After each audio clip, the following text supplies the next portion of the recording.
যে ব্যক্তি প্রায়ই তিরস্কৃত হয় কিন্তু জেদ ধরে থাকে, তাকে হঠাৎ বিপর্যয়ের সম্মুখীন হতে হয় এবং সে তার থেকে রক্ষা পাবে না।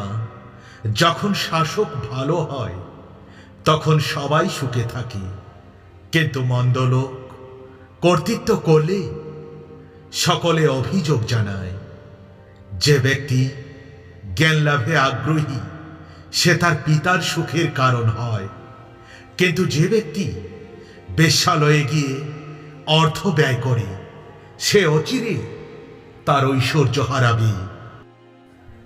যদি রাজা ন্যায়পরায়ণ হন তবে সে দেশ শক্তিশালী হবে, কিন্তু রাজা যদি জোর করে খুব ভারী কর প্রজার উপরে চাপান তাহলে সেই দেশ দুর্বল হয়ে পড়বে।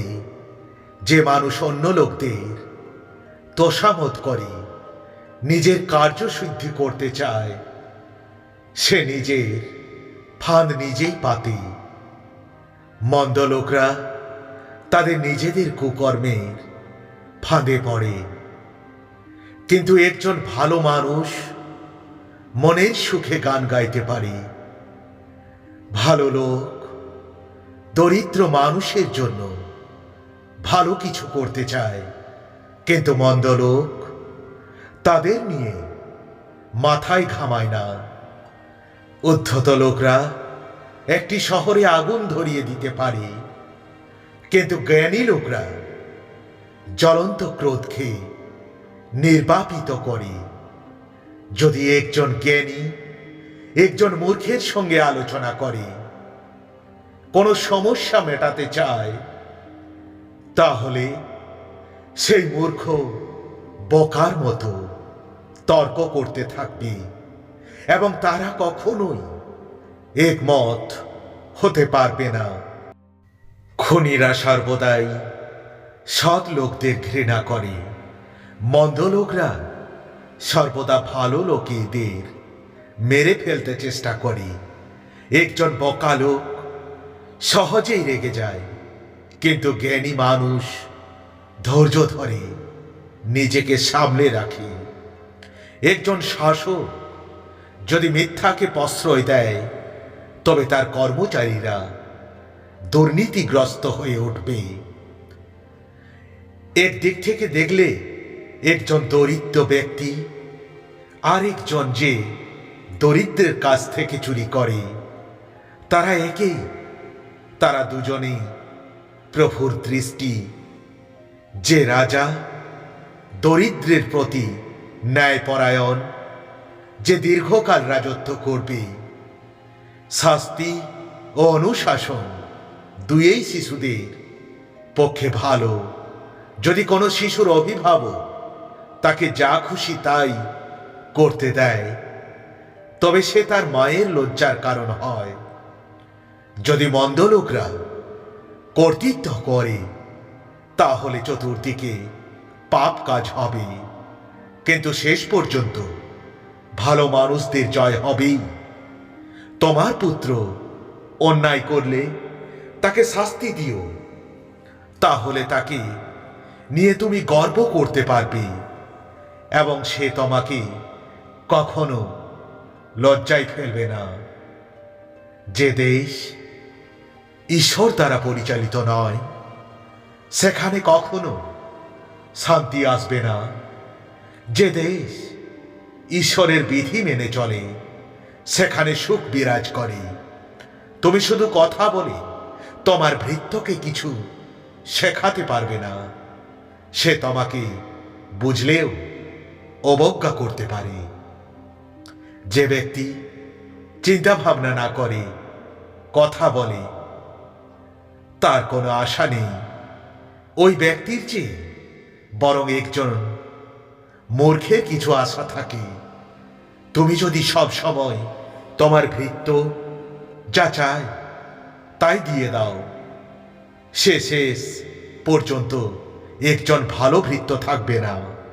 একজন রাগী মানুষ সমস্যা সৃষ্টি করে, যে খুব সহজেই রেগে যায় সে নানা অপরাধে দায়ী হয়। যদি একজন ব্যক্তি নিজেকে অন্যদের তুলনায় অনেক ভালো মনে করে, তাহলে সে নিজের পতনের কারণ হয়। কিন্তু যদি কোনো ব্যক্তি বিনয়ী হয়, তাহলে লোকে তাকে শ্রদ্ধা করে। দুইজন চোর একসঙ্গে কাজ করলেও একে অপরের শত্রু হয়।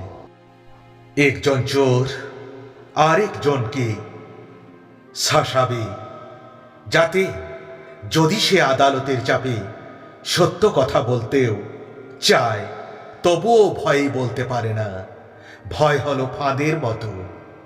কিন্তু যদি তুমি প্রভুর উপর বিশ্বাস রাখো, তাহলে তুমি নিরাপদে থাকবে। অনেক মানুষই রাজার সঙ্গে বন্ধুত্ব করতে চায়, কিন্তু প্রভু সব সময় মানুষকে ন্যায্য বিচার দেন। ভালো মানুষরা অসৎ মানুষকে ঘৃণা করে এবং মন্দ লোকরা সৎ মানুষদের ঘৃণা করে।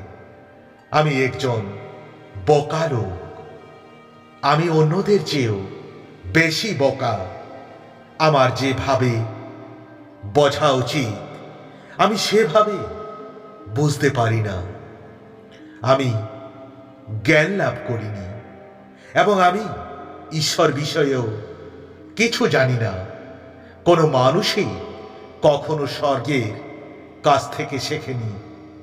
কোনো মানুষ কখনো হাত দিয়ে হাওয়া ধরতে পারেনি। কেউ কখনো এক টুকরো কাপড় দিয়ে জল ধরে রাখতে কখনো পারবে না। কোনো মানুষ পৃথিবীর সীমানা নির্ধারণ করে দেয়নি। যদি কোনো ব্যক্তি এসব করে থাকে, তবে তার নাম কি এবং তার পুত্রের নাম কি? ঈশ্বর যা বলেন তা সত্য বলে প্রমাণিত হয়। যারা ঈশ্বরের কাছে যায় তারা নিরাপদে থাকে। তাই ঈশ্বর যা বলেন তা পাল্টাবার চেষ্টা করো না। তুমি যদি তা করো, তাহলে ঈশ্বর তোমাকে শাস্তি দেবেন এবং প্রমাণ করে দেবেন যে তুমি মিথ্যাবাদী। প্রভু তোমাকে আমি মৃত্যুর আগে আমার জন্য দুইটি কাজ করতে বলবো। আমাকে মিথ্যা না বলতে সাহায্য করো, আর আমাকে খুব বেশি ধনী বা দরিদ্র করো না। আমাকে শুধু আমার নিত্য প্রয়োজনীয় জিনিসগুলো দিও। যদি আমার কাছে প্রয়োজনের অতিরিক্ত জিনিস থাকে, তাহলে আমি ভাবব যে তোমাকে আমার প্রয়োজন নেই। কিন্তু আমি যদি দরিদ্র হই, তাহলে আমি হয়তো চুরি করতে পারি এবং তা ঈশ্বরের নামকে লজ্জিত করবে। God bless you.